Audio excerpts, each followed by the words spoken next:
আলাইকুম। আমি মিমি আফরোজ চলে আসলাম আপনাদের জন্য নতুন আরেকটি ভিডিও নিয়ে। আজকে আমি আপনাদের জন্য একদম ভিন্ন ধরনের একটি রেসিপি নিয়ে চলে এসেছি। আজকে আমি তৈরি করব শবে বরাত স্পেশাল সুজির শাহি কাটলি। আসছে শবে বরাতে আপনারা এই রেসিপিটি অবশ্যই ট্রাই করতে পারেন। এখন চলে আসলাম রান্নার মূল প্রসেসে। তার জন্য এখানে আমি একটা প্যান চুলাতে আগে থেকেই বসিয়ে দিয়েছিলাম। প্যানটা গরম হয়ে যাওয়ার পর এর মধ্যে আমি তেল আর ঘিয়ের সংমিশ্রণে হাফ কাপ নিয়ে নিয়েছি। তেল আর ঘিটা আমি সমপরিমাণ দিয়ে হাফ কাপ দিয়েছি। তেল আর ঘিটা যখন হালকা গরম হয়ে যাবে এই পর্যায়ে আমি দিয়ে দিব 1 কাপ সুজি। সুজিটা দিয়ে ভালো মতো নাড়াচাড়া করে একটু ভেজে নিতে হবে। সুজিটা দেওয়ার পর চুলার আঁচটা মিডিয়াম করে নিতে হবে। চুলার আঁচটা বাড়িয়ে নিলে সুজিটা পুড়ে যাওয়ার সম্ভাবনা থাকবে, সেক্ষেত্রে চুলার আঁচটা মিডিয়াম করে নিতে হবে। সুজিটা হালকা একটু ভাজার পর এই পর্যায়ে আমি দিয়ে দিলাম 1 কাপ চিনি। 1 কাপ সুজির জন্য 1 কাপ চিনি যথেষ্ট। মিষ্টিটা একদম বরাবর হয়। যদি আপনারা কেউ মিষ্টিটা একটু বেশি খেতে চান সেক্ষেত্রে চিনির পরিমাণটা আরেকটু বাড়িয়ে দেবেন। তবে আমার মতে 1 কাপ সুজির জন্য 1 কাপ চিনি যথেষ্ট। চিনি আর সুজিটা দিয়ে ভালো মতো নাড়াচাড়া করে ভেজে নিতে হবে।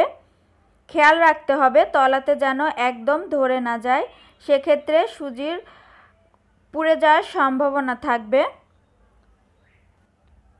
সুজি আর চিনিটা ভালো মতো ভেজে নেওয়ার পর এ পর্যায়ে আমি দিয়ে দিলাম 1 কাপ গুঁড়া দুধ। গুঁড়া দুধটা দিয়ে ভালো মতো সুজি আর চিনির সঙ্গে মিশিয়ে দিচ্ছি। গুঁড়া দুধটা দেওয়ার পর চুলার আঁচটা মিডিয়াম থেকে আরও কমিয়ে দিতে হবে, তা না হলে কিন্তু পুড়ে যাওয়ার চান্সটা বেশি থাকে। গুঁড়া দুধটা দেওয়ার পর অনেক সতর্কতা অবলম্বন করে ভাজতে হবে, তা না হলে কিন্তু পুড়ে যাওয়ার চান্সটা বেশি থাকে। এই তো দেখুন আমার সুজির কালারটা কিন্তু অনেকটাই চেঞ্জ হয়ে এসেছে। এর কারণ গুঁড়া দুধটা দেওয়ার কারণে কালারটা যেমন চেঞ্জ হয় তেমন ঘ্রাণটাও অনেক সুন্দর হয়, ফ্লেভারটা স্ট্রং হয়, শাহি শাহি হয়।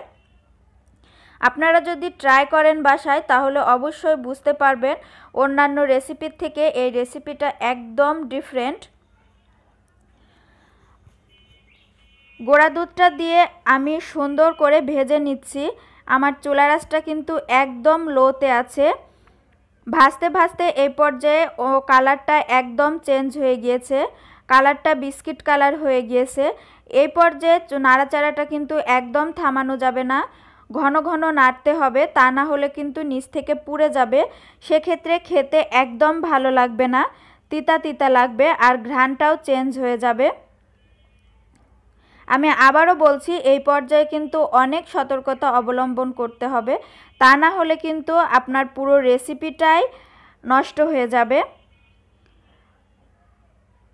সুজিটা ভাজা শেষ। এখন আমি দিয়ে দিলাম 1 কাপ তরল দুধ। দুধটা আমি আগে থেকেই জাল করে রেখেছিলাম। তরল দুধটা দিয়ে সুজির সঙ্গে মিশিয়ে দিতে হবে। মিশিয়ে দেওয়ার পর আঠালো টাইপের একটা ডো হবে, কারণ চিনিটা গলে যাবে আর গুঁড়া দুধটাও এর সঙ্গে মিশে যাবে। কাটলিটা তৈরি করার জন্য অবশ্যই 1 কাপ তরল দুধ দেবেন, তা না হলে কিন্তু কাটলিটা পারফেক্টভাবে হবে না। কারণ কাটলির জন্য 1 কাপ দুধই যথেষ্ট। পারলে আপনারা 1 কাপেরও কম দুধ দিতে পারেন, সেক্ষেত্রে আরও ভালো হবে। যদি 1 কাপের বেশি দুধ দেওয়া যায় তাহলে হালুয়া টাইপের হয়ে যাবে, তাহলে কাটলি হবে না। সেক্ষেত্রে আপনারা 1 কাপই দেবেন। এভাবে ভালো মতো নাড়াচাড়া করে নিতে হবে, উল্টিয়ে পাল্টিয়ে নেড়ে চেড়ে নিতে হবে। নাড়তে নাড়তে এরকম একটা ডো হবে, প্যান থেকে ছেড়ে দিবে। এতে করে আপনারা ভাববেন না যে কাটলির রেসিপিটা তৈরি হয়ে গিয়েছে। আসলে এই পর্যায়ে আরও আঁচটা কমিয়ে দিয়ে সুন্দর করে নাড়াচাড়া করে আঠালো একটা ডো তৈরি করে নিতে হবে। আমার রেসিপিটা কিন্তু অলমোস্ট ডান। এখন আমি চুলা থেকে নামিয়ে নিব।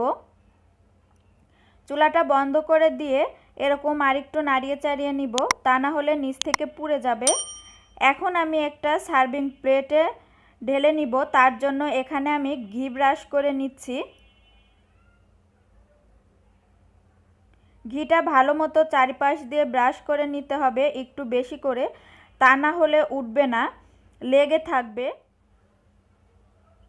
এখন আমি প্লেটের মধ্যে ঢেলে দিলাম।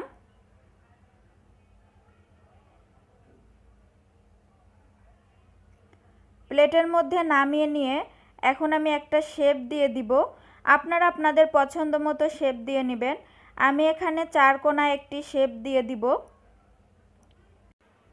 এখন আমি দিয়ে দিব বাদাম কুচি। এখানে আমি কাজু বাদাম আর পেস্তা বাদাম নিয়ে নিয়েছি। বাদাম দিলে আসলে দেখতে সুন্দর লাগে, খেতেও অনেক ভালো লাগে। বাদাম আপনারা আপনাদের পছন্দ মতো দিবেন, না থাকলে নাও দিতে পারেন, কোনো সমস্যা নাই। বাদামগুলো দিয়ে দেওয়ার পর আমি সুন্দর মতো বাদামটা সেট করে দিব। আর গরম থাকতেই বাদামটা দিবেন, তা না হলে কিন্তু বাদামটা এর মধ্যে ভালো মতো সেট হবে না, উঠে আসবে। আসলাম 2 ঘন্টা পর। 2 ঘন্টা পর আমার সুজির কাটলিটি ভালো মতো সেট হয়ে গিয়েছে। আপনারা যদি ফ্রিজে রেখে সেট করতে চান তাহলে 1 ঘন্টায় যথেষ্ট, এর বেশি দরকার নেই। আমি অবশ্য বাইরে নর্মাল তাপমাত্রা রেখেই সেট করেছি। এই পর্যায়ে আঠালো একটা ভাব হবে, কারণ সুজির কাটলিটা এখনও ভালো মতো সেট হয়নি। ভালো মতো সেট হয়ে গেলে এটা আর একটু শক্ত হয়ে যাবে, সেক্ষেত্রে কাটাটা একটু সমস্যা হবে। সেজন্য আমি হালকা একটু নরম অবস্থায় কেটে নিচ্ছি। আপনারা অবশ্যই হালকা একটু নরম অবস্থায় কেটে নেবেন, তা না হলে কাটতে গেলে কিন্তু একটু সমস্যা হবে।